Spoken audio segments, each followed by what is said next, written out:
कुछ साल पहले जब मैंने कहा था कि ये दशक भारत का है, अब जब हम पॉलिटिकल लोग बोलते हैं, लोग यही मानते हैं कि ये तो पॉलिटिकल स्टेटमेंट है, ये राजनेता तो बोलते रहते हैं। लेकिन ये भी सच्चाई है, आज दुनिया ये कह रही है ये दशक भारत का है।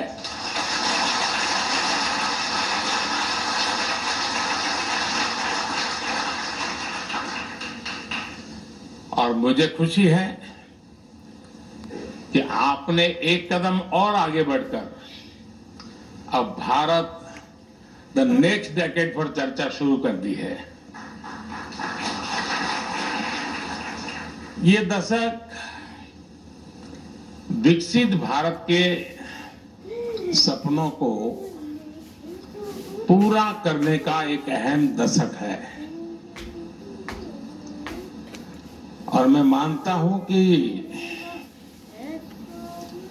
जो भी जिसको इन्फ्लुएंस कर सकता है, कोई भी पॉलिटिकल आइडियोलॉजी हो, कितने ही अपोजिशन ख्याल रखते हो, लेकिन ये कहने में क्या जाता है कि भाई ये 10 साल काम करने जैसे हैं, उसमें क्या जाता है। लेकिन कुछ लोग इतनी निराशा की गर्त में डूबे हुए हैं कि उनके लिए न ये सोचना, न ये सुनना और न ही ये बोलना बड़ा मुश्किल हो गया है। कुछ लोग खास हंसी शेयर कर रहे हैं। तो स्वाभाविक है कि मेरी बात सही जगह पे पहुंच गई है।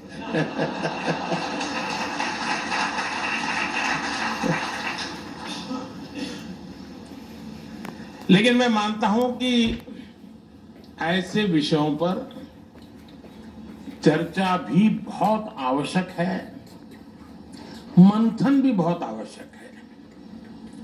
लेकिन साथियों, जिस दशक में हम अभी हैं, जो दशक अभी गुजर रहा है, मैं समझता हूं वो आजाद भारत का अब तक का सबसे इंपॉर्टेंट डेकेड है। और इसलिए ही लाल किले से मैंने कहा था, यही समय है, सही समय है।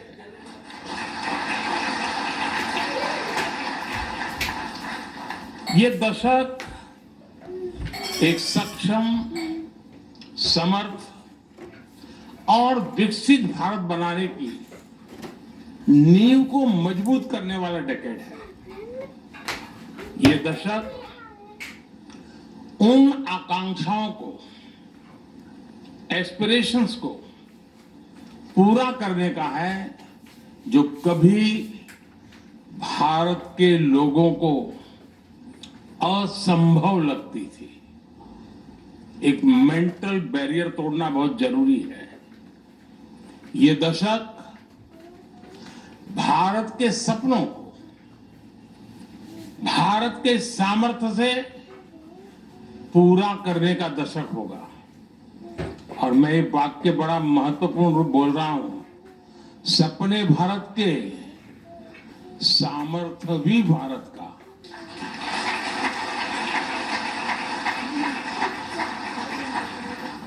अगला दशक शुरू होने से पहले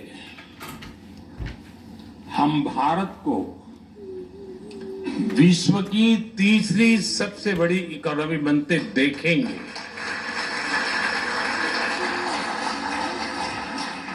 अगला दशक शुरू होने से पहले भारतीयों के पास घर, शौचालय, गैस, बिजली, पानी, इंटरनेट, सड़क, हर बुनियादी सुविधाएं उसके पास होगी।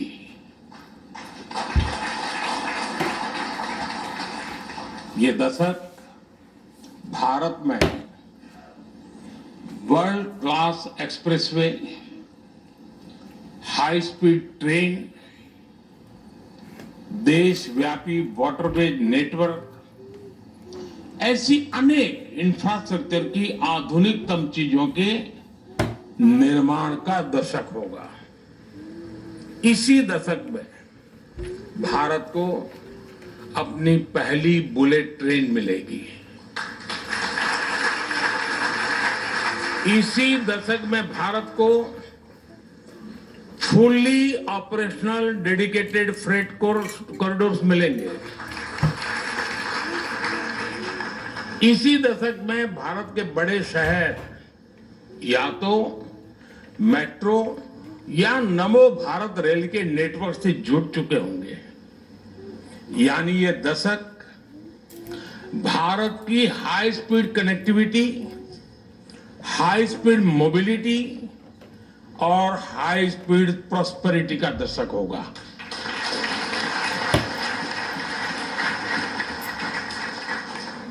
साथियों, आप भी जानते हैं ये समय वैश्विक अनिश्चितताओं और अस्थिरता का समय है और एक्सपर्ट्स कह रहे हैं कि सेकेंड वर्ल्ड वॉर के बाद ये सबसे अधिक अस्थिर समय अनुभव हो रहा है। उसकी तीव्रता भी और उसका स्प्रेड भी। पूरी दुनिया में कई सरकारों को सत्ता विरोधी लहर का सामना करना पड़ रहा है, लेकिन इन सब के बीच भारत एक सशक्त लोकतंत्र के रूप में विश्वास की किरण बना हुआ है। मैं आशा की किरण नहीं कह रहा हूं, मैं विश्वास की किरण बहुत जिम्मेवारी के साथ बोल रहा हूं। और ये स्थितियां तब है जब हमने देश में बहुत सारे रिफॉर्म्स भी किए हैं। भारत ने ये साबित किया है कि गुड इकोनॉमिक्स के साथ ही गुड पॉलिटिक्स भी हो सकती है। साथियों, आज एक वैश्विक जिज्ञासा, ग्लोबल क्यूरियोसिटी है कि भारत ने ये कैसे किया। ये इसलिए हुआ क्योंकि हमेशा सिक्के के किसी भी पहलू को नजरअंदाज नहीं किया। ये इसलिए हुआ क्योंकि हमने देश की जरूरतें भी पूरी की और सपने भी पूरे किए। ये इसलिए हुआ क्योंकि हमने समृद्धि पर भी ध्यान दिया और सशक्तिकरण पर भी काम किया। जैसे हमने कॉरपोरेट टैक्स में रिकॉर्ड कमी की, लेकिन हमने ये भी सुनिश्चित किया कि पर्सनल इनकम पर भी टैक्स कम से कम हो। आज हम हाईवे, रेलवे, एयरवे, वाटरवे के निर्माण पर रिकॉर्ड इन्वेस्ट कर रहे हैं, लेकिन साथ ही हम गरीबों के लिए करोड़ों घर भी बनवा रहे हैं। उन्हें मुफ्त इलाज, मुफ्त राशन की सुविधा दे रहे हैं। हमने मेक इन इंडिया की पीएलआई स्कीम्स में छूट दी तो किसानों को बीमा से सुरक्षा और आय बढ़ाने के साधन भी दिए हैं। हम टेक्नोलॉजी और इनोवेशन पर बड़ा इन्वेस्ट कर रहे हैं, लेकिन इसके साथ हमने युवाओं के स्किल डेवलपमेंट पर भी हजारों करोड़ रुपए खर्च किए हैं। साथियों, आजादी के बाद के दशकों में भारत का बहुत समय उसे गलत दिशा में ले जाने में गंवा दिया गया।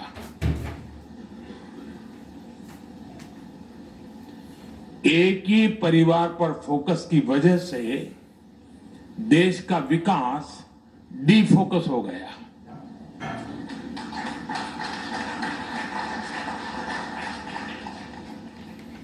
मैं इसके विस्तार में नहीं जाना चाहता, लेकिन आप भी ये मानेंगे कि विकसित भारत बनाने के लिए हमने अपने खोए हुए समय को भी रिकवर करना होगा। इसके लिए अभूतपूर्व स्केल और अभूतपूर्व स्पीड पर काम करना होगा। आज आप भारत में हर तरफ यही होता देख रहे होंगे। मैं जब गुजरात में था तो मैं उस समय पब्लिकली चुनौती देता था कि किसी भी दिशा में 25 किलोमीटर जाइए, आपको कोई न कोई डेवलपमेंट का, इंफ्रास्ट्रक्चर का काम चलता हुआ नजर आएगा। किसी भी दिशा में 25 किलोमीटर कहीं से भी शुरू करो। मैं आज किलोमीटर की भाषा नहीं बोल रहा हूं, लेकिन मैं आज कह सकता हूं कि आप हिंदुस्तान के किसी भी क्षेत्र में आप अगर नजर करेंगे, कुछ न कुछ पहले से अच्छा हो रहा है।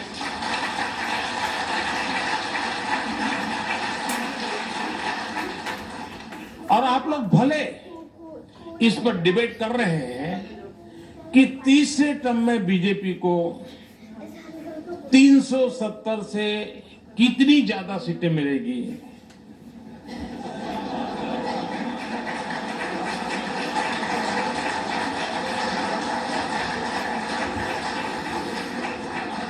मैं भी तो आप लोगों के बीच में रहता हूं ना।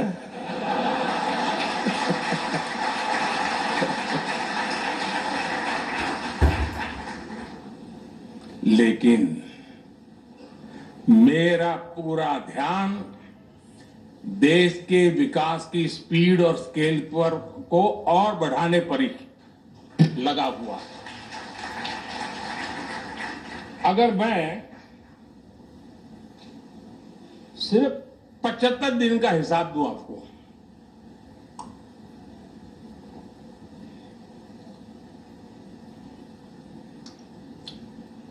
सिर्फ 75 दिन की बात करूं, 75 डेज, तो रिपब्लिक के दर्शक भी हैरान हो जाएंगे, और मैं पक्का मानता हूं हैरान हो जाएंगे। यहां कुछ लोग नहीं होंगे। देश में किस स्पीड पर काम हो रहा है। पिछले 75 डेज में मैंने करीब करीब 9 लाख करोड़ रुपए के प्रोजेक्ट का शिलान्यास और लोकार्पण किया।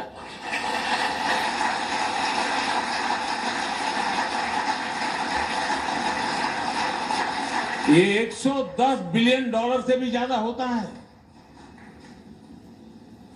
दुनिया के कितने ही देशों का ये साल भर का खर्च भी नहीं है, और हमने सिर्फ 75 डेज में आधुनिक इंफ्रास्ट्रक्चर पर इससे ज्यादा इन्वेस्ट कर दिया है।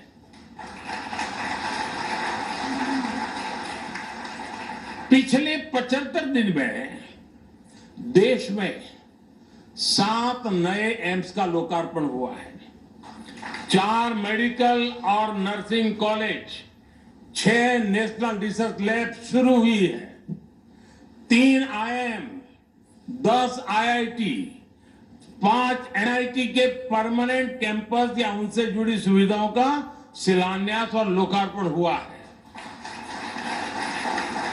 3 IIIT, 2 ICR और 10 सेंट्रल इंस्टीट्यूट का शिलान्यास और लोकार्पण हुआ है। स्पेस इंफ्रास्ट्रक्चर से जुड़ी 1800 करोड़ रुपए की परियोजनाओं का लोकार्पण किया गया है। इन्हीं 75 दिनों में 55 पावर प्रोजेक्ट का उद्घाटन या शिलान्यास हुआ है। काकरा पार परमाणु ऊर्जा प्लांट के 2 नए रिएक्टर राष्ट्र को समर्पित किए गए हैं। कल्पकम में स्वदेशी फास्ट ब्रीडर रिएक्टर की कोर लोडिंग की शुरुआत हुई है, और ये एक बहुत बड़ा रिवॉल्यूशनरी काम है।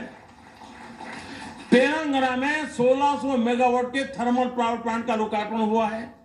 झारखंड में 1300 मेगावाट के थर्मल पावर प्लांट का लोकार्पण हुआ है। यूपी में 1600 मेगावाट के थर्मल पावर प्लांट का शिलान्यास हुआ है। यूपी में ही 300 मेगावाट के सोलर पावर प्लांट का शिलान्यास हुआ है। इसी कालखंड में यूपी में ही अल्ट्रा मेगा रिन्यूएबल पार्क का भी शिलान्यास हुआ है। हिमाचल में हाइड्रो पावर प्रोजेक्ट का शिलान्यास हुआ है। तमिलनाडु में देश के पहले green hydrogen fuel cell vessel को लॉन्च किया गया है। यूपी के मेरठ सिंभावली ट्रांसमिशन लाइन का उद्घाटन हुआ है। कर्नाटक के कोप्पल में विंड एनर्जी जोन के ट्रांसमिशन लाइसेंस का उद्घाटन किया गया है। इन्हीं 75 दिनों में भारत के सबसे लंबे केबल आधारित ब्रिज का लोकार्पण हुआ है। लक्षद्वीप तक अंडर सी ऑप्टिकल केबल के काम को लोकार्पण करके पूरा करके लोकार्पण किया गया है। देश के 550 से ज्यादा रेलवे स्टेशनों को आधुनिक बनाने का काम शुरू हुआ है। 33 नई ट्रेनों को हरी झंडी दिखाई गई है। रोड ओवरब्रिज अंडरपास की 1500 से ज्यादा परियोजनाओं का शुभारंभ हुआ है। देश के 4 शहरों में मेट्रो से जुड़ी 7 परियोजनाओं का लोकार्पण किया गया है। कोलकाता को देश के पहले अंडर वाटर मेट्रो की सौगात मिली है। पोर्ट डेवलपमेंट की 10,000 करोड़ रुपए की 30 परियोजनाओं का लोकार्पण और शिलान्यास हुआ है। पिछले 75 दिनों में ही किसानों के लिए दुनिया की सबसे बड़ी स्टोरेज स्कीम शुरू हुई है। 18,000 कोऑपरेटिव के कंप्यूटराइजेशन के काम को पूरा कर दिया गया है। किसानों के बैंक खातों में 21,000 करोड़ रुपए से ज्यादा ट्रांसफर हुए हैं। और रिपब्लिक टीवी के दर्शकों को मैं याद दिला दूं कि ये वो प्रोजेक्ट है जिसमें मैं शामिल रहा।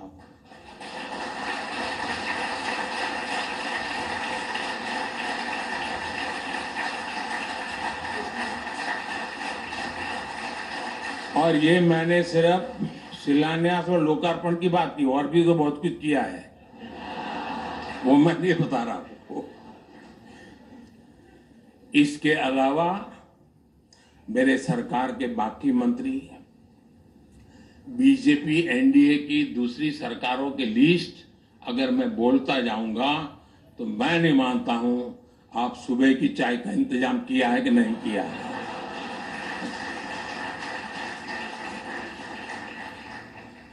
लेकिन मैं एक और एग्जांपल दूंगा कि हमारी सरकार की स्पीड क्या है, कैसे काम कर रही है।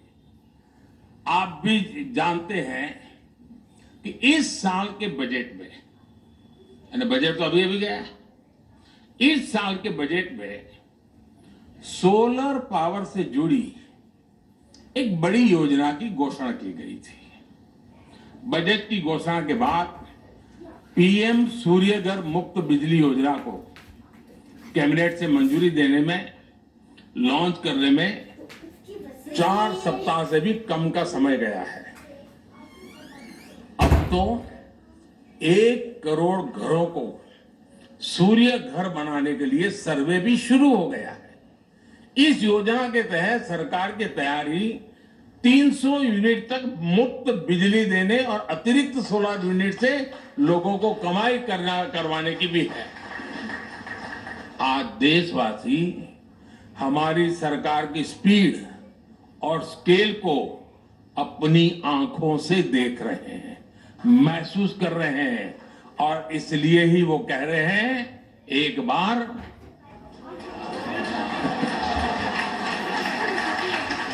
फिर एक बार।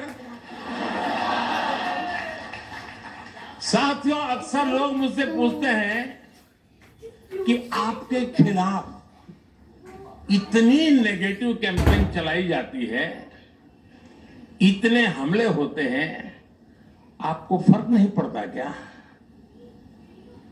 मैं उनको यही बोलता हूं कि अगर मैं इस नेगेटिव कैंपेन पर ध्यान देने लग गया तो फिर मुझे जो काम करने हैं वो रह जाएंगे।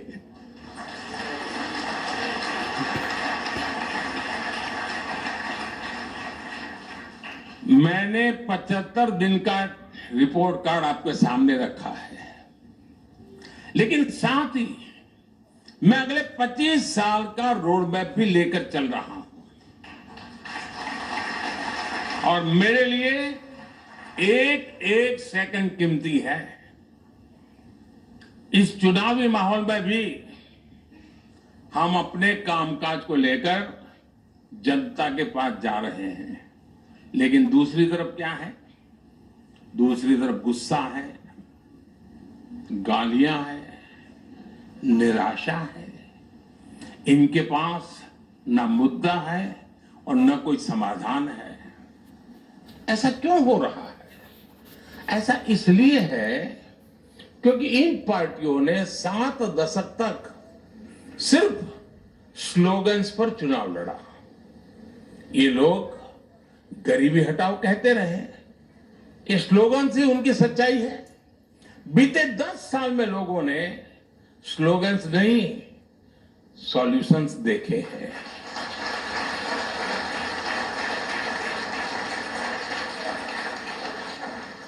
खाद्य सुरक्षा हो या खाद्य कारखानों को फिर से शुरू करना हो, लोगों को बिजली देनी हो या बॉर्डर इंफ्रास्ट्रक्चर को मजबूत करना हो, लोगों के लिए आवास योजना बनाने से लेकर आर्टिकल 370 को हटाने तक हमारी सरकार ने सारी प्राथमिकताओं को एक साथ लेकर काम किया है। साथियों, रिपब्लिक टीवी का सवालों के साथ बहुत पुराना रिश्ता रहा है। Nation wants to no.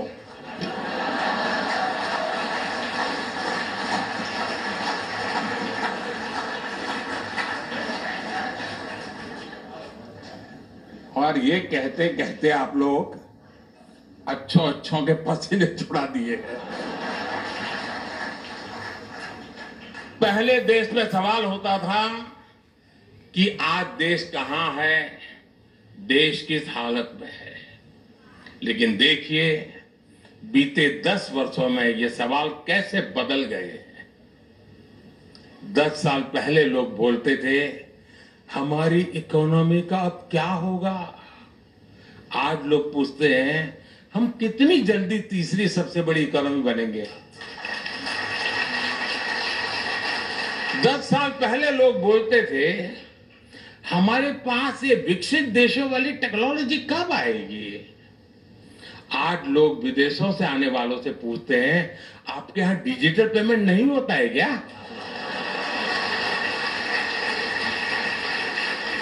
10 साल पहले लोग नौजवानों से कहते थे नौकरी नहीं मिलेगी तो क्या करोगे।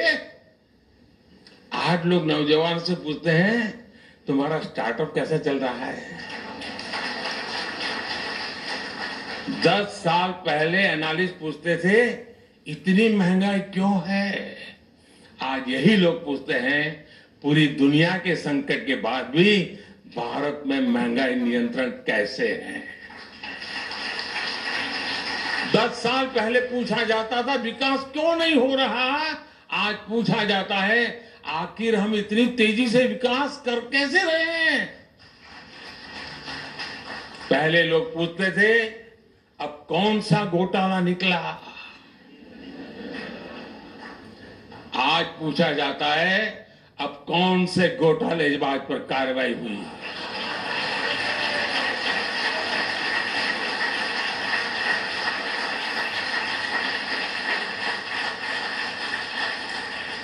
पहले मीडिया के साथी पूछते थे कहां है बिग बैंग रिफॉर्म्स, आज पूछा जाता है इलेक्शन टाइम बजट में भी रिफॉर्म्स कैसे आ रहे हैं।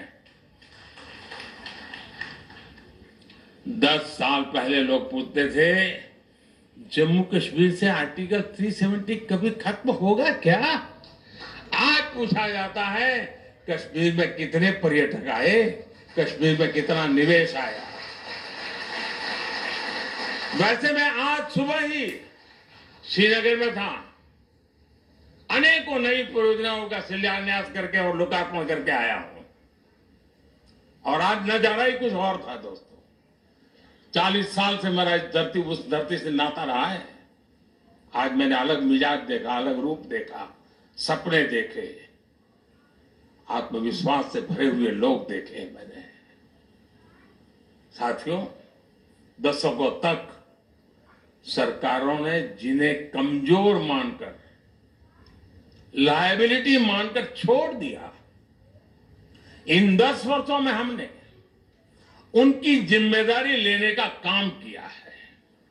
इसलिए मैं कहता हूं जिसका कोई नहीं मोदी उसके साथ खड़ा है।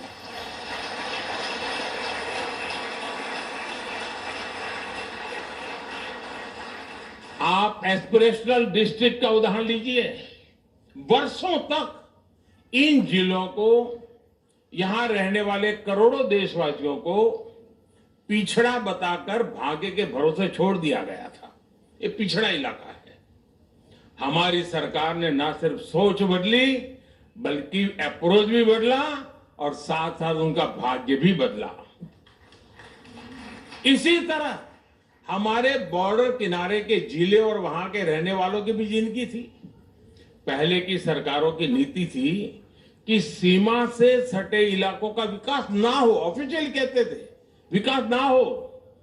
इस नीति के कारण वहां रहने वाले लोगों को भी परेशानी होती थी, पलायन होता था। हमने वाइब्रेंट विलेजेस प्रोग्राम शुरू किया, जिससे कि लोग सशक्त हो और इलाकों की स्थितियां बदले। दिव्यांगों का उदाहरण देखिए। वर्षों तक इन पर किसी ने ध्यान नहीं दिया, क्योंकि वोट बैंक नहीं थे। हमने ना सिर्फ दिव्यांगों को हर क्षेत्र में प्राथमिकता दी, बल्कि लोगों की सोच भी बदली। आप हैरान हो जाएंगे जी, मैं कहूंगा ये ऑडियंस को तो शायद बेचैनी हो जाएगी। हमारे यहां राज्यों में लैंग्वेज अपने अपने तरीके से विकसित हुई, विविधता है, गर्व का विषय है। लेकिन हमारे जो स्पेशली एबल्ड लोग हैं, जिनको सुनने बोलने की दिक्कत है, उनके लिए साइनेजेस की जरूरत होती है। आप हैरान होंगे, हमारे देश में साइनेजेस भी अलग अलग प्रकार के चलते थे। अब मुझे बताइए कि दिल्ली का आदमी जयपुर जाए और सामने वाला दूसरी साइनेजेस से बात करेगा तो क्या होगा उसका। आजादी के इतने सालों के बाद मैंने उस काम को किया, कमेटी बिठाई, और आज पूरे देश में मेरे दिव्यांग जनों के लिए एक ही प्रकार के साइनेजेस पढ़ाए जाते हैं। बात छोटी लगेगी लोगों, लेकिन जब एक संवेदनशील सरकार होती है ना, तब उसकी सोच, उसका अप्रोच जमीन से जुड़ा हुआ होता है, जड़ों से जुड़ा हुआ होता है और जनों से जुड़ा हुआ होता है।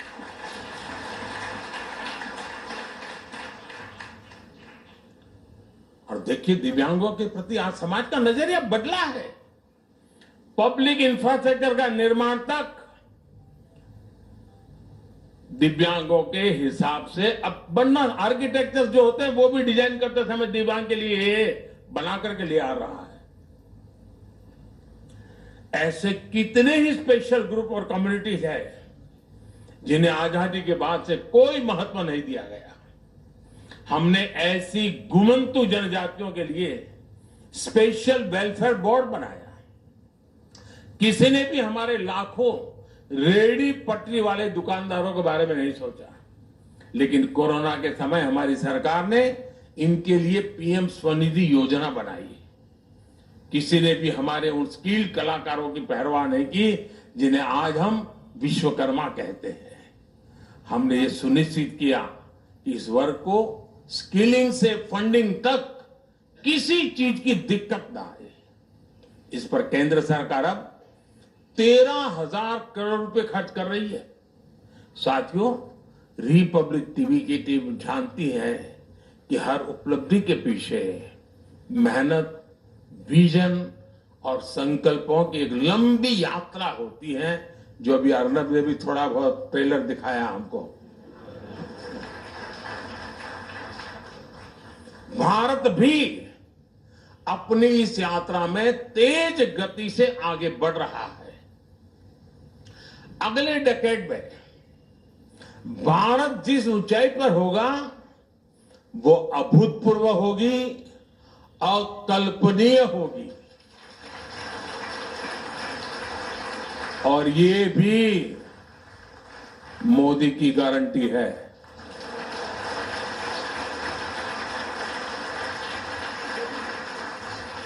साथियों, मुझे अच्छा लगा आप भी एक ग्लोबल विजन को लेकर के आगे बढ़ रहे हैं, तो मुझे पक्का विश्वास है। लेकिन जो आपने कहा, तो मैं विदाउट रॉयल्टी एक दो सुझाव दे दूं। कोई रॉयल्टी की जरूरत नहीं है मुझे। देखिए, आप राज्यों की जो चैनल बनाने के लिए सोच रहे हैं, एक के बाद एक करने जाएंगे तो मिल नहीं बैठेगा साहब।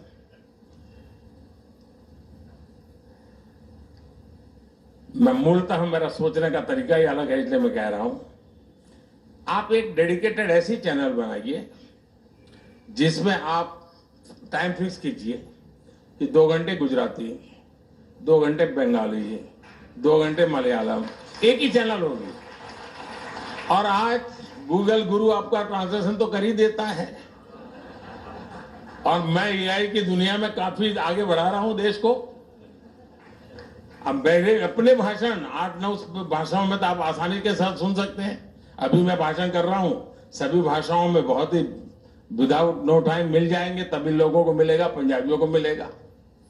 आप भी, उससे क्या होगा, आपकी कोर टीम तैयार हो जाएगी, और जो कोर टीम ज्यादा तैयार होती है, जो इकोनॉमिकली वायबल बनता है, फिर आपको 15 दिन के बाद उसको डेडिकेट कर दीजिए। आप एक दिन में 6 राज्यों की चैनल क्यों नहीं चलाते? टाइम फिक्स कर दीजिए। और टेक्नोलॉजी के लिए सब बड़ा बहुत मुश्किल काम नहीं है। दूसरा, जो आप ग्लोबल चैनल बनाना चाहते हैं, जरूरी नहीं कि हर कोई आपकी चैनल देखे। शुरू में आप एक न्यूज एजेंसी के रूप में 7 देशों पर काम कर सकते हैं। ये मालदीव वाले लोगों को मदद हो जाएगी।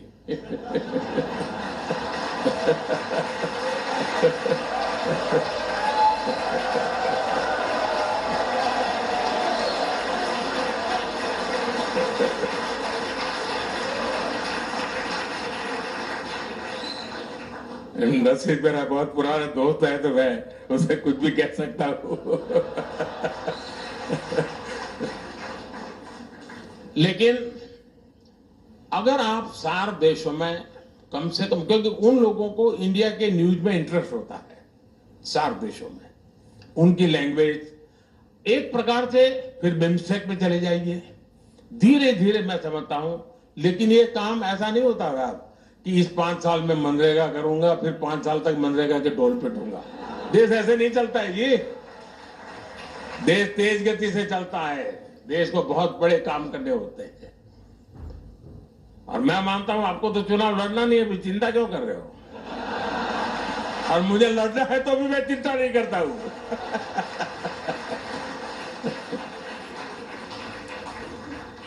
चलिए, बहुत बहुत शुभकामनाएं, बहुत बहुत धन्यवाद।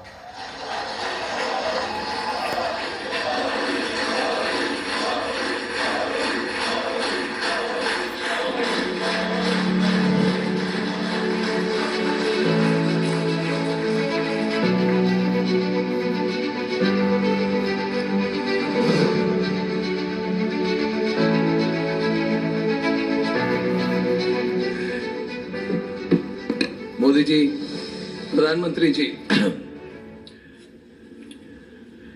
नेशन वांट्स टू नो, पूछता है भारत, प्रधानमंत्री जी ने जो 75 डेज की रिपोर्ट कार्ड हमारे सामने रखी, उसे हमें ऊर्जा मिली कि नहीं मिली? Did we all feel energised by that or not? Louder. Modi ji, pro incumbency यही है, दिस इज द बिलीफ। दूसरी बात कहूंगा Modi ji, I will keep it very short, very short. आपके स्टाइल और आपकी थिंकिंग को कोई ट्रेडिशनल पॉलिटिकल एनालिस्ट या ट्रेडिशनल इकोनॉमिस्ट समझ नहीं पाते हैं, बिल्कुल नहीं समझ पाते हैं मोदी जी। क्यों? मगर आपने जो बात कही, अगर कोई गहराई से समझने की कोशिश करे, you are the first prime minister of the country and of this generation and in the world who understands the macro picture and the micro picture. You are, and it's very, ये इसलिए बनी है क्योंकि आप देश के जमीन से जुड़े हुए हैं। You been a social worker. मैं आपको जानता हूं बहुत दिनों से मोदी जी, जब आप छोटे से रूम में रहते थे बीजेपी कार्यालय से पीछे, तो आप तो मैं, और Modi ji have been very kind to me. मुझे पता है आपको बहुत तकलीफ देता था तब भी मैं, मगर मैक्रो और माइक्रो समझना बहुत मुश्किल है। आप गगनयान और जीएसटी के बारे में भी सोचते हैं, मगर आपने जो दिव्यांगों के बारे में जो ये साइनेज सिस्टम की बात कही, इससे आपकी एम्पैथी और अंडरस्टैंडिंग भी दिखती है। This is very important for a leader and that's why people believe in it. ये कोई स्ट्रक्चरल इकोनॉमिक्स की बात नहीं है मोदी जी। और आपने एक और बात कही जिससे मतलब हम पे बहुत प्रभाव पड़ा, सब पे प्रभाव पड़ा, और पिछले 5 दिन से ट्रेंडिंग है मोदी का परिवार। और कोई आर्टिफिशियल ट्रेंडिंग नहीं है, इनऑर्गेनिक नहीं है, ये लोग कह रहे हैं ऑल ओवर। जब से किसी ने कहा कि मोदी जी का परिवार ही नहीं है, तो it is non stop trending, हम मोदी के परिवार है। हमारे न्यूज रूम में छोटे बच्चे भी मैसेज, वीडियो मैसेज भेजते हैं, आपको मैं भेज दूंगा, मोदी का परिवार हैशटैग करके। और आपने कहा कि जिनको लायबिलिटी मानकर छोड़ दिया गया था उनके साथ आप खड़े हैं। This is absolutely true. और यही मतलब स्ट्रक्चरल इकोनॉमिक्स से तो इकोनॉमिक नींव बनती है, आपने देश की सोशल नींव बनाई है। You have brought back respect, you have given respect to every Indian, respect to every Indian Modi ji. Finally Modi ji, nation looks forward to your leadership. The nation looks forward to your leadership for many years and many, many, many decades to come. We wish you good health. The way you are working and the way you are traveling, we wish you absolutely the very best. And in 2 months, you are going to start your 3rd term.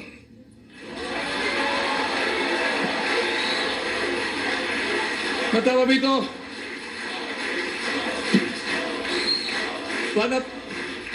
Modi ji 7-8 हफ्तों में आप एक ऐतिहासिक mandate के साथ अपने ऐतिहासिक 3rd term की शुरुआत करेंगे। And we look forward to working with you to taking your vision of the country forward. Thank you from all of us at Republic. बहुत बहुत धन्यवाद प्रधानमंत्री जी।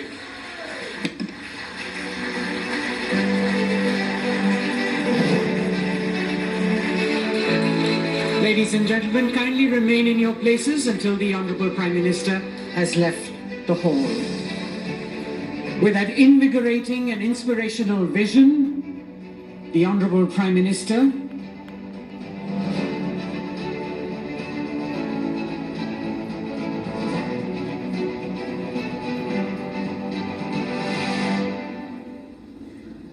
the Republic Media Network Summit 2024, ladies and gentlemen, draws to a close. Thank you very much, ladies and gentlemen. Please remain in your places until the Honorable Prime Minister has left the premises. Thank you to our